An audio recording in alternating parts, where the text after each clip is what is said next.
ఓటమి తర్వాత చంద్రబాబు కోలుకోవడానికి 3 ఏళ్ళు పట్టింది. గట్టి ఉద్యమాలు చేయడానికి గాని ఇదంతా. ఓ పక్కన కరోనా 2 ఏళ్ళు, ఆ తర్వాత స్థానిక ఎన్నికల్లో కూడా తెలుగుదేశం ఆశించిన పెర్ఫార్మెన్స్ ఏమీ లేదు. చాలా డల్‌గానే పెర్ఫార్మ్ చేసింది. ఏదైతే లోకేష్ పాదయాత్ర తర్వాత ఊపొచ్చింది. ఆ తర్వాత చంద్రబాబు కూడా వచ్చారు. దాదాపుగా చెప్పాలంటే 1.5 ఏడాది కరెక్ట్‌గా వాళ్ళు. అదే జగన్ వచ్చేటప్పటికి ఓడిపోయిన తర్వాత 2 నెలలకే రోడ్డెక్కేశాడు. ఆ తర్వాత కంటిన్యూగా నిరంతరం సరే వీళ్ళు ఏ వార్తలు రాసుకొచ్చినా సరే వారంలో 3 రోజుల పాటు కార్యక్రమాలు ఏదో ఒకటి చేస్తూనే ఉన్నాడు. అదే సందర్భంలో కరుస్తూ ఉన్నాడు. పార్టీ పటిష్టంగా మళ్ళీ వాస్తవంగా 11 సీట్లకు పరిమితమైనటువంటి సందర్భంలో ఇక పార్టీ పని అయిపోయింది అన్నటువంటి ప్రచారం జరిగిన జగన్ మొండిగా నిలబడి కాపాడుకుంటున్నాడు. రాజ్యసభ సభ్యులు 4 వెళ్ళిపోయిన తర్వాత మిగతా వాళ్ళు వెళ్లకుండా చూసుకోవడంలో సక్సెస్ అయ్యాడు. అదే సందర్భంలో ఎమ్మెల్సీలు వెళ్తే మిగతా వాళ్ళు వెళ్ళిపోకుండా చూసుకున్నాడు. అప్పట్లో ఎమ్మెల్యేలు కూడా 5-6 వెళ్ళిపోతారన్నటువంటి ప్రచారం జరిగింది. అది ఆగిపోయింది.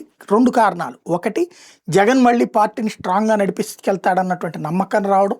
రెండవది, తెలుగుదేశం పార్టీ, జనసేన, బీజేపీ 3 పార్టీలు ఒక కూటమిగా ఉండటం. వీళ్ళకి ఇంకొక ఆల్టర్నేటివ్ లేదు. వెళ్తే ఆ పార్టీల్లోకే వెళ్ళాలి. వీళ్ళ 3 కలిసి తీసుకున్న నిర్ణయం వైసీపీ వాళ్ళు ఎవరిని తీసుకోకూడదు. ఒకవేళ తీసుకుంటే 3 కూర్చుని నిర్ణయం తీసుకోవాలని. అయినా వాటిని పక్కన పెట్టి ఓ బాలినేని, రోసయ్య, తర్వాత సామినేని ఇలాంటి వాళ్ళని జనసేన తీసుకుని తెలుగుదేశం పార్టీ ఎమ్మెల్సీలని ఏదైతే కైకలూరుకు సంబంధించినటువంటి ఆయన్ని ఇట్లాంటి వాళ్ళని కొంతమందిని తీసుకుంది. కాకపోతే ఇప్పుడు మళ్ళీ జగన్ దూకుడుగా ముందుకెళ్తున్నాడు. పార్టీని పటిష్టం చేసుకుంటున్నాడు.